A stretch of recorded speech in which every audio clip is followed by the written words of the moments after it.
Hi, I'm Erika Del Sordo. Welcome to today's Talk with Erika. Thank you for subscribing to my YouTube channel, and thank you for all of your support over the past year. Any links mentioned in this show can be found in the info section. Now, this is season 2 of today's talk, and I'm super excited to share today's guest. Rebecca King Crews is one of the most inspirational ladies that I've ever met. She's a singer, songwriter, actress, and wife to actor Terry Crews. Rebecca is her own very successful woman. Music has been a part of her life since she was young. Rebecca is an adult contemporary R&B artist from Benton Harbor, Michigan. In 2018, she debuted the pseudonym Regina Madre and now holds 2 radio singles. What I love about this woman is her Christian faith, her love for her family, and her serious strength. Welcome, Rebecca. Hi, thanks for having me. Sorry, I was so enamored by that intro. I thought, is she talking about me? Who is that? Well, of course, you. Who was that Wonder Woman? That would be you. And I want to start off. I was just telling you prior to recording that I have an embarrassing story, and it's really one that really showcases how inspirational you are. So I had seen you on a podcast site and I loved your accomplishments. That's all I had seen. And I really felt strongly that you are a perfect fit for my show. So I applied to have you on my show with your marketing team. And when your marketing team approved my show, I asked for your bio and headshot and everything else. And it was then that I read your bio and had seen that you are Terry Crews' wife. And I sat back and I was like, oh, wow. But your accomplishments and you alone really spoke to me. So this is super special and quite the surprise that you are the wife of one of my favorite actors and so many people's favorite actor. Oh, he's one of mine too. That's awesome. Right. Yeah. And he's been in so much, right? How can you not know Terry Crews? But it really was, I was like, I have to tell her that because it was just your accomplishments. And I thought, wow, what a great addition to today's talk with Erika. And then I had seen in your bio and I'm like, well, that's kind of embarrassing. So understandably, I just embarrassed myself, but but you're Wonder Woman. You really are. I appreciate that, Erika. And I don't mind people calling me Terry Crews' wife as long um, as long as they remember that's not all I am. Exactly. And proud to be a wife and mom. I jokingly say that the first character role that I ever played was Mrs. Crews. So that's fun. When we did the family cruise, people would come up to me on the street and say, "It's Terry Crews' wife." I said, I guess that's my first character stage name. When my husband was first acting, people would call him the guy from White Chicks. Oh gosh. And so I figured that's okay. They'll learn my name eventually. Right now I'll be, that's Terry Crews' wife. So oh my goodness. I put it in quotes at the bottom. Well, I didn't see you as that. So that was the point I was making, is that you were just like a light bulb, a shining light in what I had seen as, a real inspiration for this podcast. But you come from a musical family. Your father was a multi-instrumentalist and your mother an opera singer. So when did you start singing? Did you initially just really love music or not really because the family did it? Music was always a part of the house, as you can imagine. I grew up on Carole King, Barbra Streisand, Jim Croce, Stevie Wonder, Bill Withers, right, for popular music. And then my mother was a lover of theater, and so we watched every movie musical that ever came out. The Sound of Music was on, we were all watching, West Side Story, When You're a Jet, it's like I knew every musical. And then my biological father passed away. So I didn't get to learn under him, but I did witness him play his accordion at home, played a neighbor's piano because we didn't have a piano. He played the guitar, he played the trumpet. And he was a minister's son. So, he probably played in church as a young man. And so I inherited the love for the piano. And one day, and this was after my mother was remarried to my stepfather, who was also a musician, we were watching a Christmas special. And I don't know if you're old enough to remember the King family, but there used to be these television specials with this huge family of singers called the King family. And they would have elderly people all the way down to little kids singing on television. And they were singing The Little Drummer Boy. So I went to a piano at the neighbor's home, and I just picked like 4 notes far apart from each other. And I went chung, chung, chung. And then I play the melody, all off key. And my stepfather said, we need to get that girl a piano. She's got talent. And they did what they promised. About 2 years later, they bought a piano. I had a beautiful white baby grand in my home growing up. And I took lessons from the time I was about 9 or 10 until I was about 16. And then I decided I was sick of Beethoven and I wanted to learn popular music. So I started to play Stevie Wonder, Anita Baker, all the popular artists on the radio, movie themes. I loved movie themes on the piano, all kinds of things. And then I got into choir, singing and directing the choir, started my own choir, started writing my own songs. And I was pretty young when I started. I was about 11 or 12. Wow. And so I guess I was kind of a prodigy. I didn't know I was a prodigy, but I was directing my high school gospel choir as a freshman, pardon me. And so that, along with getting involved in dance and theater, just anything performing arts oriented, I just filled my life with it. Like I never came home from school before 7 p.m. because I was always at a rehearsal, dance team, gospel choir, speech club, drama club, I just stayed busy and did that through college, went to school for theater up until I had my daughter. And even after I had my daughter, Naomi, I was doing musicals with the Civic Theater in Kalamazoo. So I'm doing a musical called Dreamgirls, working at my church as a church musician, and I met my husband. And after that, it was all about that MRS degree. I didn't care about that BFA anymore. I said, he's the man, I'm going with him. Aw. I know that's the long story. But no, and I was going to say, I love your love story because I'd read that in your bio and how you guys met while you were going at WMU. Yeah.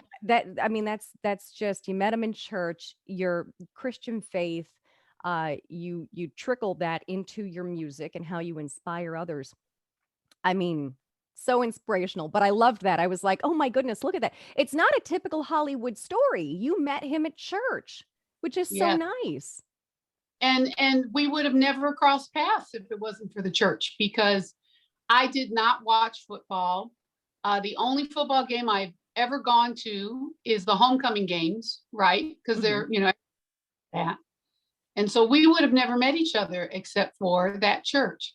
And he was leaving a ministry at his it was a campus ministry that was going through some scandal, and he left along with several other members of that ministry. And they came to our church just to see, oh, can we go here? And a mutual friend was like, oh, you got to meet Rebecca. And met. He gave me some little not really cool line about, I like the way you play that keyboard. And I just, boy, I got t-shirts younger than you. You better step to the side. Oh my gosh. He won me over. He really did. And basically we were set up. The gentleman who introduced us kept inviting me out. Like I'm a single mom, so I'm home alone on the weekends because my baby's with her dad, and this guy would call me up, hey, we're all going bowling, let's come meet us. And it would be him and his girlfriend and Terry and me. And so Terry and I were like, you know what, this is not funny, we don't need to be set up, And the funny thing is, I was probably 3 months into the friendship, and I think I knew something was special about Terry. Wow. I really did. It was very divinely guided. I was going to say, God brought you together, clearly. Yes. Clearly, God had a hand in that. I I I don't often tell people this, but it's certainly a part of my story. I had what I would call visions and dreams about Terry before he ever asked me on a real date. Ooh, that gave me And chills. and I would be thinking I was crazy, like, I'm not gonna marry this boy. He's younger than me. He's a football player and he wants to go pro. I do not want to be an athlete's wife. Um, in fact, I probably said in my teen years, oh, I would never marry like a pro athlete or someone like that. Like, no, because my career will come first. Don't tell Right. God. Well, That's funny. That's really fun. So when he hadn't done movies yet at all when you guys had met, how long was it then before he? Because you married in 1990, I think I saw. yeah, we actually, pardon me, we actually got married in 1989. Here's a funny story. The secretary at the church forgot to turn in our paperwork. So for a year, we weren't legal. Oh my goodness. So You're kidding me. I'm not kidding. Oh, wow. Lost your job over that because we Really? went thing done and we told the pastor, hey, our paperwork, they said there's no marriage certificate at the county for us. And he said, and then he had a new secretary. but but we were babies. We were 21 and 23 when we got married. And again, I felt strongly. I'm a very prophetic person. Um, I saw our future and it freaked me out a little bit to the point where I had to go, right now he's in the friend zone. So do I ask him how he feels about me? Because he's not saying any of this. So when I did ask him how he felt about me, there was this awkward silence. And then he said, look, I'm going to get off the phone and come over because I should say this to your face.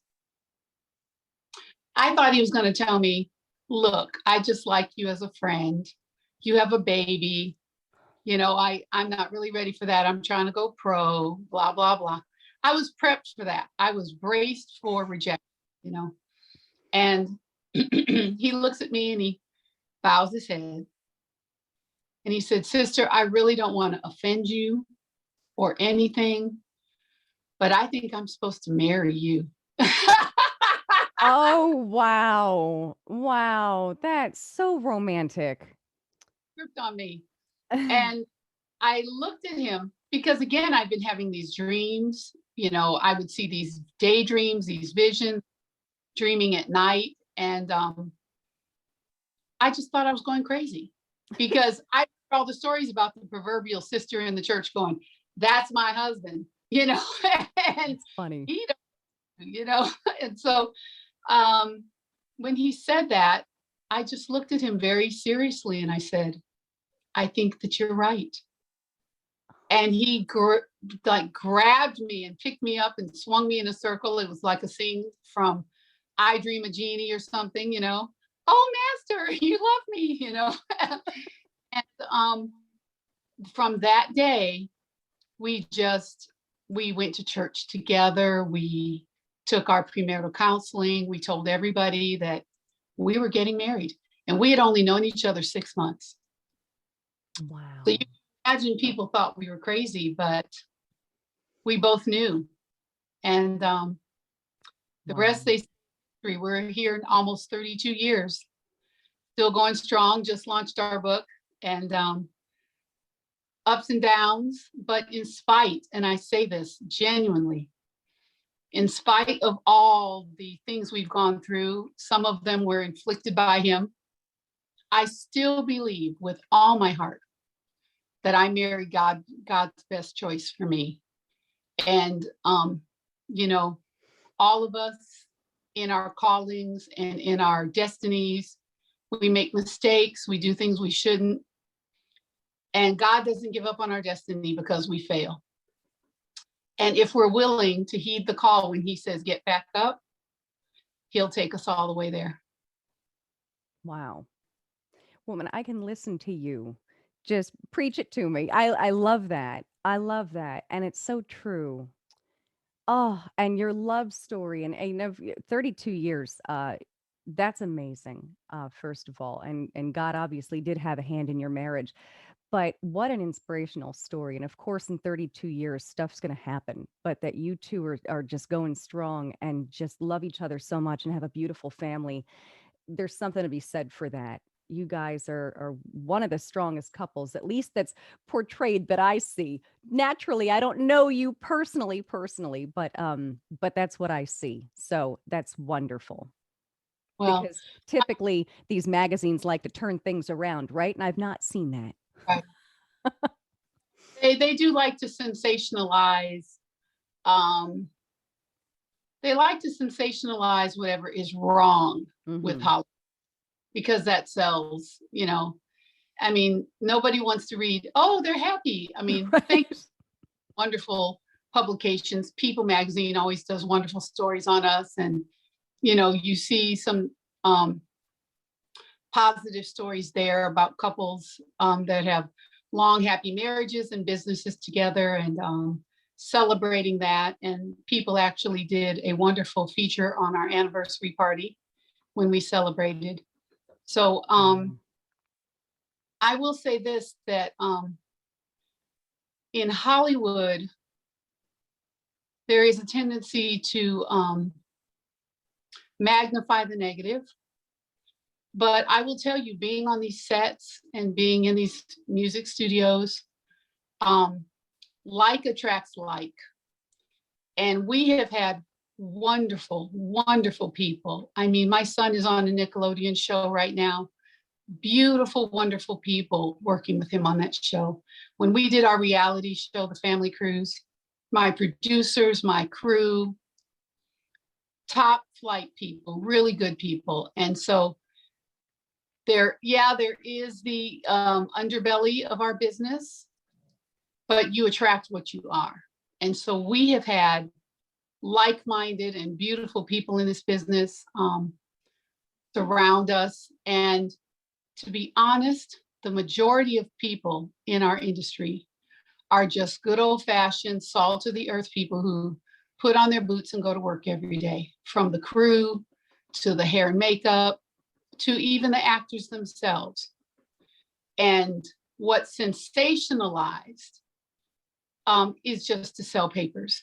You know, the majority of what goes on in our business is really beautiful. Mm-hmm. And I'm very proud to represent it and represent it as a Christian and to tell the church, pray for Hollywood. We're here telling stories. We're here crafting things that hopefully leave a message. And to tell Hollywood, the Christians are here. We're not going anywhere, and we're going to tell our stories, and don't censor us. Let us be in the name of tolerance. Be tolerant with us too, you know. Yeah. And there's a wonderful, wonderful community of believers in Hollywood, Mhm. going strong. So I'm honored to be a part of it. Good. I'm happy that you shared that. I really am. That was beautiful and so well said. So thank you for sharing that. And I heard in there somewhere that you and Terry have a book. I actually didn't know about that. Talk to me about the book. Oh wow, this is awesome. We were looking to tell our story and found a home with Audible. And we just released yesterday, did a big press launch yesterday, our Audible exclusive memoir about our love story. And it's called Stronger Together. It's available now. And it's just a riveting portrait of our marriage through the ups and the downs, told by both of us. We narrate our own story. So you get to hear it from the horse's mouth. Good. And proud of it. It's a dream come true. I have prayed since I was 17 years old to be an author, and I'm very over the moon. Literally, I could hardly sleep last night knowing that my first book is out in publication right now. That's awesome. Well, congratulations. That's really something. Congratulations. I have to check that out. I definitely will. That's really cool. Let's talk more about your music because I know that I had read you created the pseudonym Regina Madre in 2018. But prior to debuting as Regina Madre, were you known in the music industry as Rebecca King Crews? How did Regina come about? Well, I'll tell you what was happening for me was that as I would release music, I found that, at least I felt, there was a degree of prejudice um, because of my celebrity wife status, because of my age, um, various things where it's just like when an actor decides they want to sing and everybody goes, oh yeah, right, now you're a singer, because they like to keep you in a box. And people knew me as a celebrity wife. They knew me as a reality personality. And nobody knew that I did music except people who were close to me. And so when I first launched, there, of course, was some skepticism. And then all they want to talk about is something controversial or talk about Terry. And I observed that there were other artists who had that same dilemma, who released music anonymously. So Jared Leto, when he wanted to do music, he formed 30 Seconds to Mars so that people didn't judge the music by, oh, it's Jared, the actor. Donald music as Childish Gambino. Gabby Wilson, who'd been a child star in a Disney Next Big Thing, she had to go under the name Her and even hide her identity and not even show photos of herself. And she wore sunglasses everywhere, just so people could just hear the music. And I just ripped a page from that playbook. I said, you know what? My next two singles, no pictures, no press. I'm going to hire a radio promoter and he will not know that it's me. So I actually used a middleman and I hired a promoter who actually I had tried to do business with in the past. And we never quite got off the ground. Now, I will say, in fairness, he wasn't crazy about the song. And I did come back with a different song. But in this instance, he did not know it was me. He thought it was some 25-year-old girl from Gary. And he took the record and promoted it to radio. And I got placements on XM radio, Heart and Soul, in secondary and tertiary markets around the country, the South, the Midwest. And I got my first two radio singles and nobody knew it was me. Wow. By the time we got some traction, my PR team said, okay, we got to let the cat out the bag now and send you out on a. And so I did go out on a press tour and did several media outlets where I showed my face. So now people do kind of know that Rebecca is Regina, but I think I'm doing okay. My single that's out now is called What You Want to Do.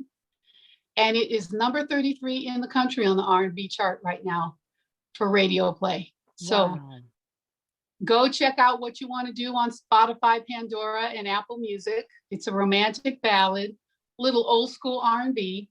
And just today, I released another single called Never Be the Same. It's a power ballad. The music video is up now on YouTube, animated video. It's beautiful and meaningful. And I actually released it in honor of the book because I wrote that song during a time that I thought my marriage was not going to make it. And it's very powerful and emotional. And I think a lot of people will relate to the story in the video. I love that. And I love your music, by the way. I was listening and you have like an angelic voice. You do. Oh, I loved it. It was very relaxing. I was sitting here jamming out and I'm like, that's nice. So that's wonderful. I'm happy that you shared all of that, honestly, because I had no idea. And I thought, now I understand why the pseudonym completely. So you are the songwriter. You've always written songs. You've not written for other people, though, just your own songs, right? right. Well, I'll tell you an interesting story. This is 2021. It had to be about 2015. I was pitching my songs to other artists, some very famous ones in the Christian and gospel market. Okay. Pitching songs. And these were, number one artists who I had access to. And the feedback was always great. It was like, oh, Rebecca, you're so talented. I love this song. I just don't think it's for me, you know, but keep going. Send me anything else you have, you know, but hey, girl, I didn't know you were so talented. Keep it going, you know. And so after about 2 or 3 years of not placing anything with anyone, I was getting discouraged. And I thought, God, you know, you have to speak to my heart here and tell me, am I going the right direction? And I just threw my hands up. I said, Lord, if you do not give me a word about this, I'm quitting music and I'm going to go do something else. I'll be an actress, or I'll be you know, I'm launching a clothing line. I'll do my fashion thing, you know. And over the course of the next 4 months, 4 different people, completely unprovoked, called me up and said, what are you doing with your music? When is your record coming out, Rebecca? Oh, wow. I was like, and these were people who love the Lord, who I know love me and who hear from God.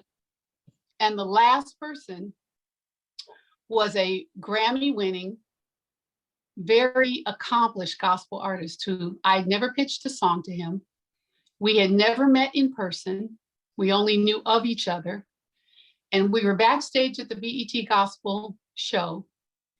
And I walked up, I said, just want you to know, sir, that I'm a fan of your music, blah, blah, blah, blah, blah, blah. And he looked at me and he took my hand. And the minute he touched my hand, I just felt the presence of God. And he said, do you sing, Mrs. Crews? I said, well, yeah, but, and I shrugged my shoulders. He said, now I'm going to tell you, when I asked you that, I did not know that you sing. And I want you to know that God is telling me that you need to sing your own music. No more ghostwriting. See, he didn't know any of it. That This gives was, me chills. Do you want to share who that is, by the way, or no? We're going to keep I it. want permission before I drop his name. But literally, he just said, no more ghostwriting. Yeah. And as he was holding my hand, I felt just the power of the Spirit upon me. And I started to cry because I'd always wanted to sing, but just never thought I was that great of a singer. That And was I your still, answer. you And know, that was your answer from God. yes, it was. And I was obedient. I got in the car heading home from the event and called my producer friend. I said, can I come to the studio tomorrow? He said, yes, ma'am. And we began work on my first single, which was Can I Stay? And Can I Stay? I was not able to get radio play on that song. Couple of my radio friends told me it was a little too sexy to be gospel-y because it had this Sade vibe to it. But I did get to perform it on Bobby Jones Gospel, on TBN, and on several other Christian outlets and at several conferences and churches. And so I did get to utilize the song, even though it didn't get any radio. And after that, I began to feel the Lord saying to me, I don't want you to go down that lane. Write some pop, write some love songs, write some songs about what you've gone through. And then I started to release the other music, Breathless, Destiny, I Keep Holding On, songs that I wrote thinking Mary J. Blige is going to sing that. Fantasia is going to sing that. Celine Dion is going to sing that. And Rebecca's singing. As it should be. Yes. Wow. And I'm honored that God has allowed me to live out a dream that I've had since I was a little girl. That's really impressive. Me too, because you're doing a fantastic job at it. So I'm really so happy that God spoke to you through the gentleman at the BET Awards. That was the event. That was really, that's something. And what a story. This is what I mean by you're so inspirational. That's amazing. I have a question now. Goofy question then. You're singing, you're songwriting, you're acting as well, right? Yes. Okay. Yeah. Have you ever been in anything with Terry together or? Only thing we've done together is our reality show, The Family Cruise. Okay. Also did The Bachelor together. I didn't know that. Yes, we did The Bachelor. We did an episode where we put the women through a physical fitness contest.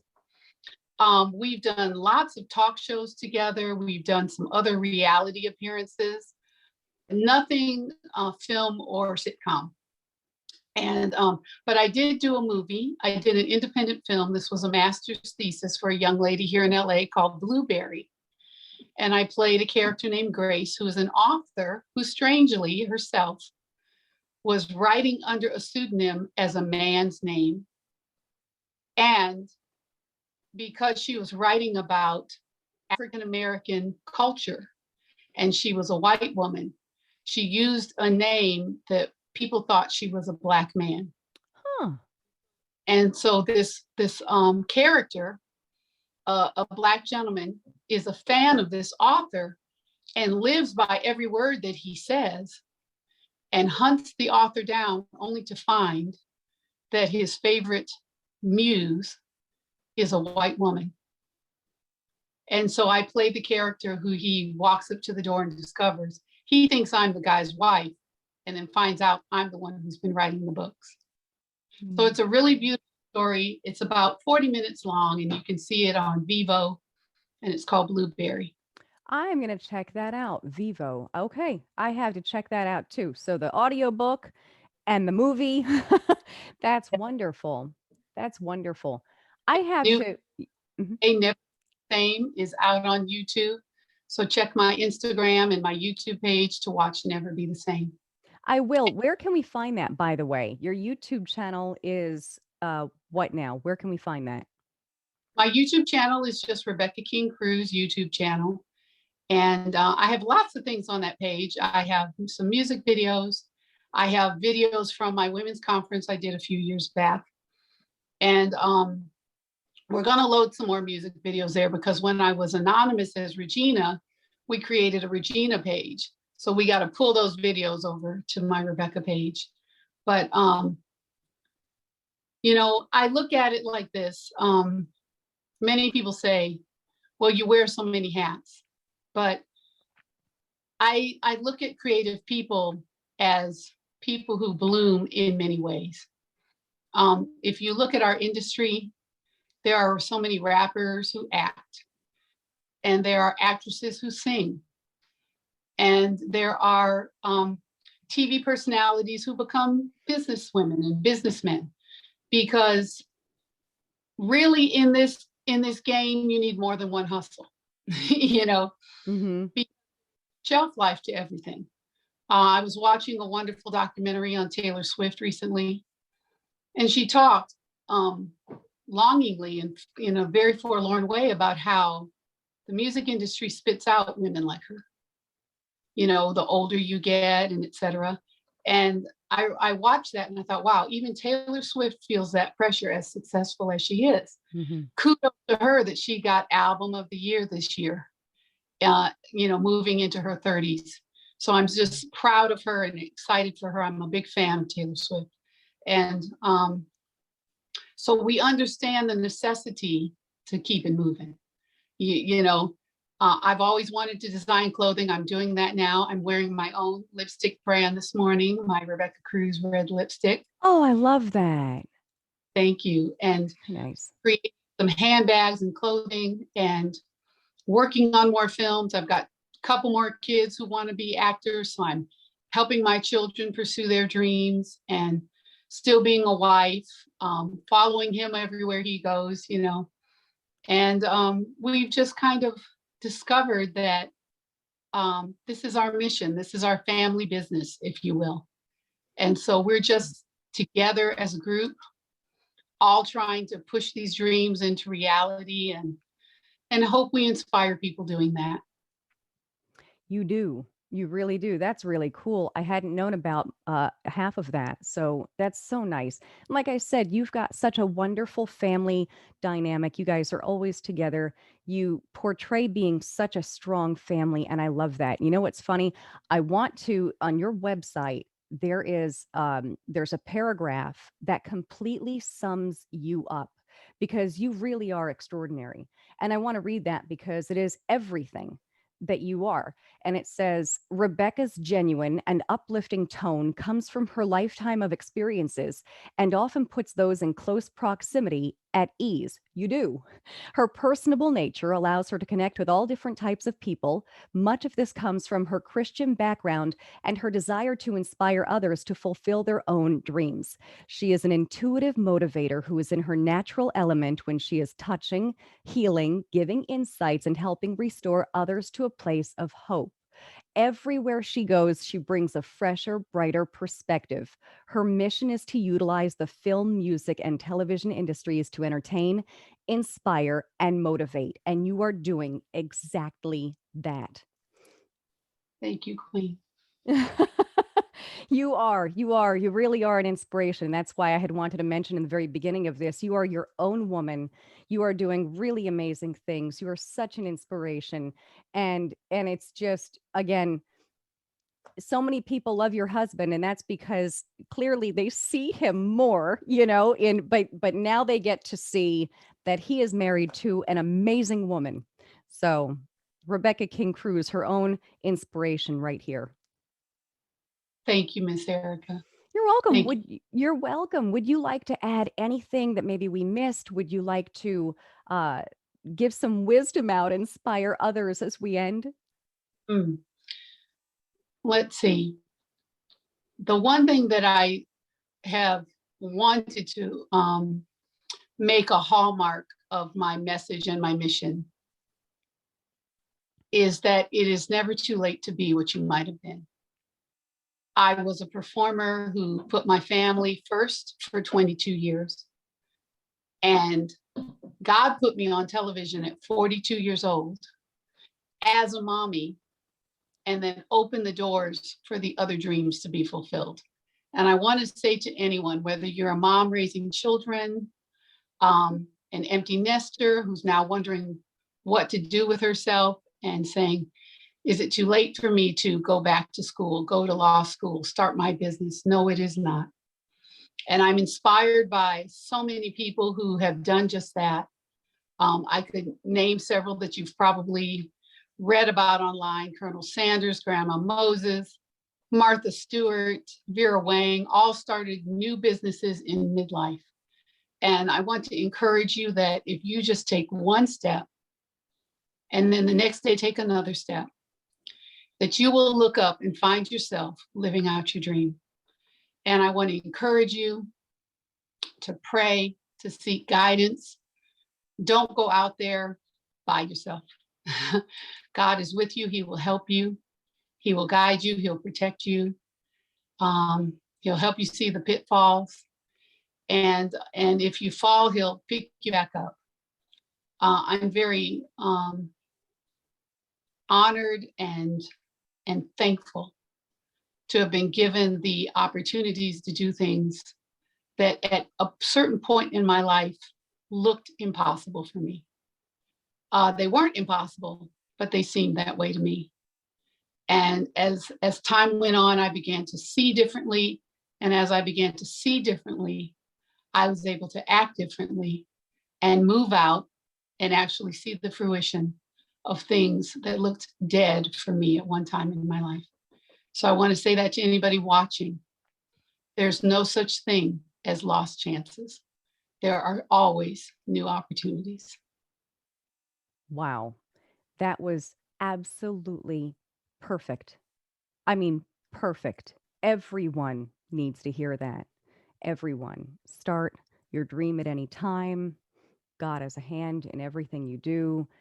That was just perfect. This has really been something else. I'm so happy that you could do this interview with me. And I know so many people were so excited to see you. So thank you very, very much for being with me today. It is my pleasure, Erika. Thank you for having me. I consider it an honor to share and to just hopefully inspire anybody that's listening, and hope that you all love the music and love the book. And you'll see lots more from the Crews family in the years to come. Good. I hope we do. I really do. Thank you. Thank you, Erika.